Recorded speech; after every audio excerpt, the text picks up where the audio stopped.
The Disney Star Wars series The Acolyte has come to an end, so let's talk about it. The first half of this video, I'm going to discuss the show's relation or lack of to LEGO Star Wars. Then the second half, I'm going to review and discuss the show as a whole. I'm going to go into spoilers for both parts, so here's your warning if you haven't finished the show yet. Up to this point, we've gotten sets for pretty much every Disney Plus Star Wars series that's come out, minus some of the animated ones. I think we only got one Andor set. I didn't get it, but it looked alright. I imagine we'll get some more sets for Season 2 though, because that season is supposed to be pretty hype. I remember hearing some of it will take place on the Rebel base, Yavin 4, so that should be cool. The Mandalorian sets have been pretty decent, though I do think we got a little overloaded with them. Then the Obi-Wan sets were kinda bad, about on par with the show itself. Same with the Boba Fett sets and show. The incorrect green on Boba's helmet was a travesty. I actually hated Boba's whole new look, to be honest, and what they did to the character in that show. Boba Fett is my favorite Star Wars character, so that one was a rough watch. Then we're getting at least one Ahsoka set from the show. Although the set hasn't been officially revealed yet, we do know that we're getting at least one set from the upcoming Skeleton Crew show. That ship looks alright actually, but it does kind of seem similar to the Knights of Ren ship design. We don't have a trailer for that show yet either, but I'm assuming it's not really going to be my cup of tea, but we'll see. So yeah, I do find it strange that there are no Acolyte sets at all coming out that we know of. Who knows, tomorrow we could get an Acolyte set reveal and this video will age horribly. But the whole show is done now, and as of this recording, still no set reveal. So that is pretty odd. That being said, I'm trying to think of what they could even make sets about from the show, and I'm a little stumped. We've only seen a few ships in the show, Chimere's ship and then a few Jedi ships. We saw the Jedi Temple briefly. Let's see, what else? We could get like a forest playset on Brendok with maybe a few Jedi, a pre-dead Wookiee, or maybe a Witch Coven playset. But then all the witches die, plus that scene takes place in the past, so I'm not sure about that one. Maybe a Cantina set from the first episode when May kills Master Indara. I'm just trying to think of settings where LEGO could make a play set, but then every scene I can think of, one or a bunch of the main characters die, so it doesn't leave much to the imagination for like play purposes. But let's just say they are making at least one set. If I had to guess what it would be, I'd say it's the main Jedi ship that Jedi Master Soul was flying on most of the time. Either that or Chimere's ship, I guess. But yeah, some kind of ship is probably the best bet. Majority of LEGO Star Wars sets end up being ships anyway. I think Osha is supposed to be the main character of this show, so I'd imagine whatever set we get would include her most likely. If I could pick the set we get, I would do a Chimere hut set from that Octu ripoff planet, and then throw in a Darth Plagueis minifig, because we did see what had to be him for like those 5 seconds hiding in the shadows on that planet. That character was Palpatine's master and is already established canon because he was mentioned in Revenge of the Sith, so that could be a unique opportunity to give us the character as a minifig, which would be awesome. But I'd give that set like a 1% chance of happening. Like, there's no way. So yeah, not a lot of choices for sets, really. I probably wouldn't be interested in the set anyway, whatever it ended up being, unless it was my Darth Plagueis idea. Alright, and now on to my review of the show as a whole. I have to say I wasn't really a fan overall. There were definitely a few highlights, like Episode 5 when Chimere slaughters a bunch of Jedi. Those of us that know the canon were kind of expecting that to happen, and I'm glad that it did. But I did find the show very predictable all the way from Episode 1.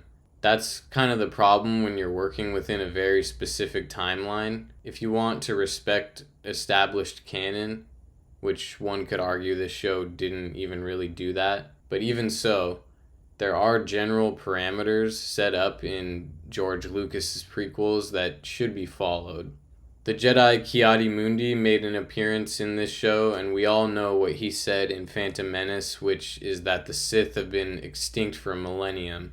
I saw online his age became a bit of controversy as well, because he technically wasn't even supposed to be alive at this point in the timeline.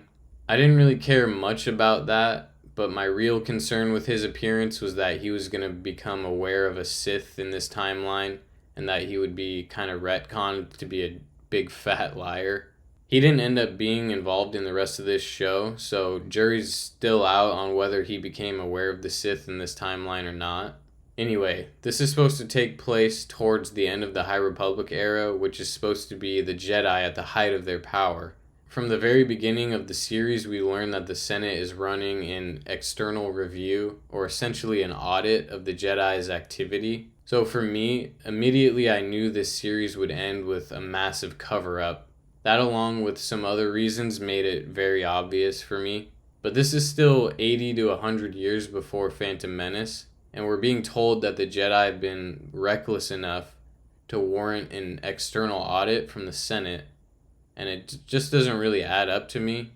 Disney just keeps going down this path of deconstructing the Jedi and muddying the very simple theme of what Star Wars used to be at its core, which is just good versus evil. You're going down a path I can't follow. The Jedi are the good guys, the Sith or people on the dark side are the bad guys. That's it. There's room for a little gray area and nuance in there, but there's a fine line between depicting the Jedi as flawed and straight up morally wrong, and honestly moronic as they were depicted in this series at times. We knew the Jedi were flawed in the prequels, but we still believed that they were trying to do the right thing, and we ultimately believed in their cause. You just don't feel that in this series. All the Jedi felt very selfish to me and had their own secret agendas to protect themselves, and that just didn't feel very Jedi-like at all. And that's why people used to love the Jedi. The idea of completely devoting oneself to a cause or to be part of an idea bigger than yourself. It's the same reason I think people love superhero movies so much. One of the reasons why Marvel movies are so popular, and hopefully why the new DC universe will succeed. People just want to be able to root for someone and see them do badass stuff. It kind of is that simple. When I was younger, I loved the first couple seasons of that show Green Arrow on the CW. I love idealistic characters like that. 5 years in hell forged me into a weapon, which I used to honor a vow I made to my father, who sacrificed his life for mine.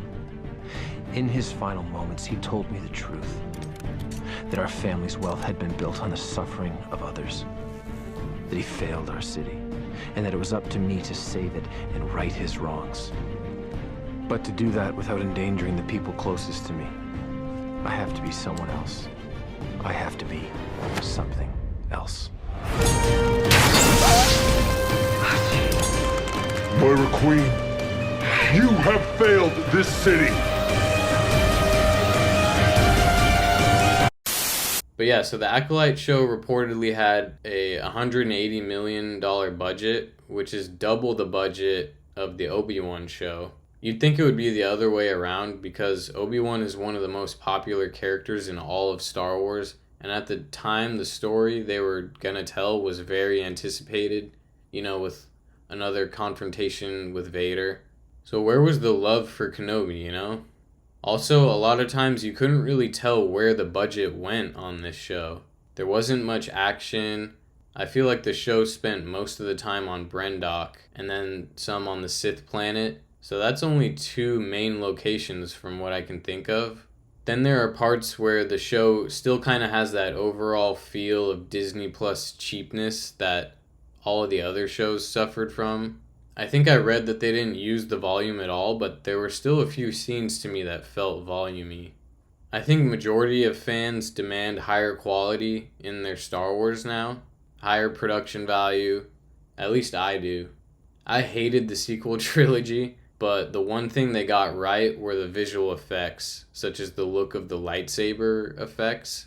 They're like pulsing and dripping with energy, which is how I always imagined that they'd look. Then in all of these under-budget shows, the lightsabers just look like props that light up, basically. And that always felt off to me.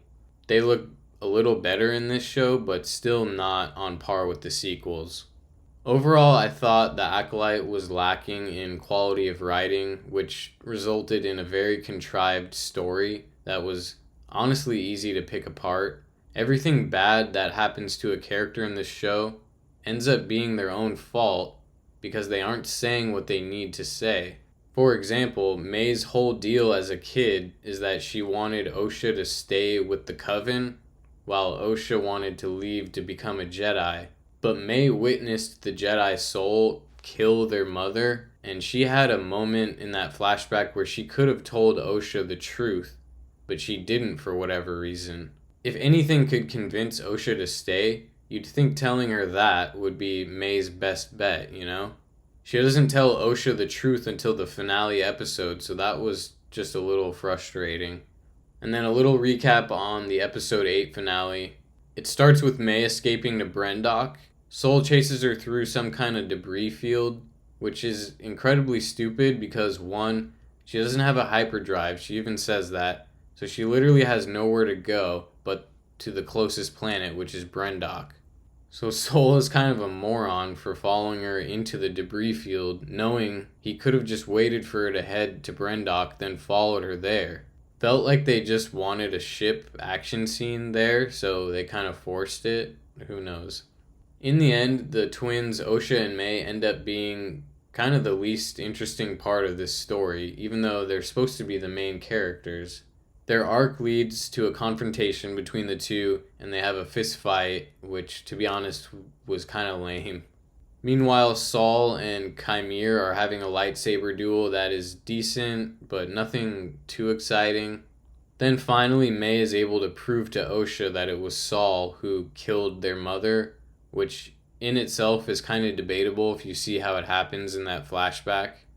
Plus, that whole coven of witches were clearly on the dark side, using mind control and other dark side powers. So if they wanted us to feel empathy for them, I don't know that the show did a very good job of that. After that, Osha goes full dark side, force choking Sol to death. I guess he just accepts it at that point because he feels so guilty about what he did. Fast forward to the end, Osha agrees to have Chimere train her.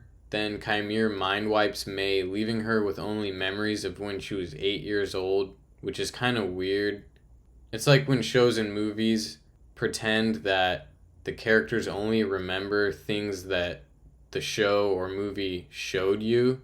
We only saw the present day, and then we only saw the flashbacks of when she was 8 years old. But surely she has more memories of stuff that happened between that. So then that just left me with even more questions about May, like when did her and Chimere even meet, and when did he start training her? When she was 8, like right after the Coven got destroyed? Who knows? Vernestra, the Jedi leader of this whole investigation, somehow is compassionate for May and basically agrees that all of May's murders of the Jedi were justified. She then faces the Senate and blames this entire thing on Sol, which results in a massive cover-up like I and probably many others predicted from the very first episode. Little do they know, Vernestra sensed Chimere when she first landed on Brendok during that final confrontation, basically proving that she was his former master and caused him to go to the dark side.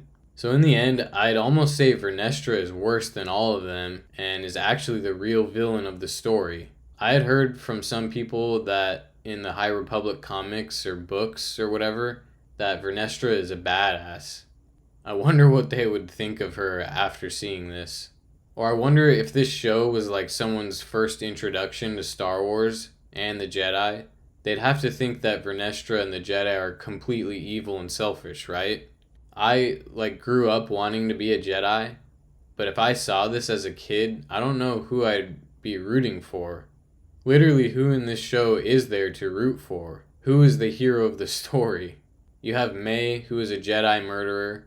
You have Osha, who is a Jedi murderer. And then you have Chimere, who is a Jedi murderer. If I had to pick, I guess I'd pick Chimere just because he looked the coolest, and he was probably the best actor out of everyone. But seriously, slim pickings on that one. And it definitely feels like Disney doesn't want you to root for the Jedi anymore.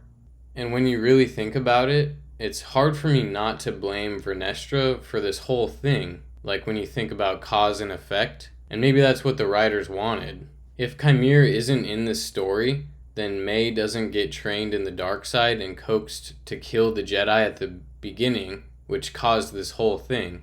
And we got hints throughout this whole show that Vernestra is responsible for Chimere turning to the dark side. So once again, in Disney Star Wars, the Jedi are depicted as like straight up villains in my eyes, which is pretty lame. The show ends with Osha and Chimere together on that Octu ripoff planet. Earlier we saw a glimpse of what had to be Darth Plagueis. At least Darth Plagueis seems to look like immune, like he's supposed to. So that was cool, I guess.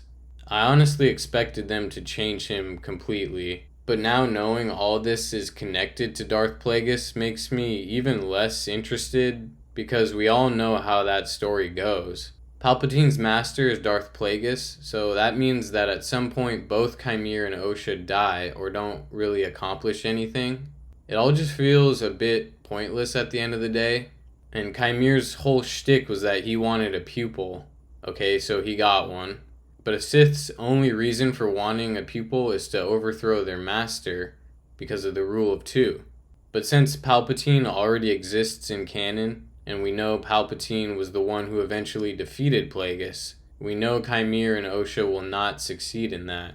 So, like, who cares, to be honest? And then the very last shot is Vernestra approaching Yoda, which honestly opens up a whole other can of worms. Like, why didn't he sense any of the Jedi dying or care like he did in the prequels? What was he busy doing? Yeah, whatever. Not sure if we'll get a season 2, but if we do, I don't know if I'll be tuning in, to be honest. Anyways, that's pretty much it. I hope I wasn't too negative on this show. If you guys liked it, I'm glad. Like I said, there were definitely a couple moments that were cool. Episode 5 was definitely the highlight, I'd say. And here's hoping we get that Chimere Hut Lego set with a Darth Plagueis minifig. Alright, thanks for watching, guys, as always, and I'll see you in the next one. Peace.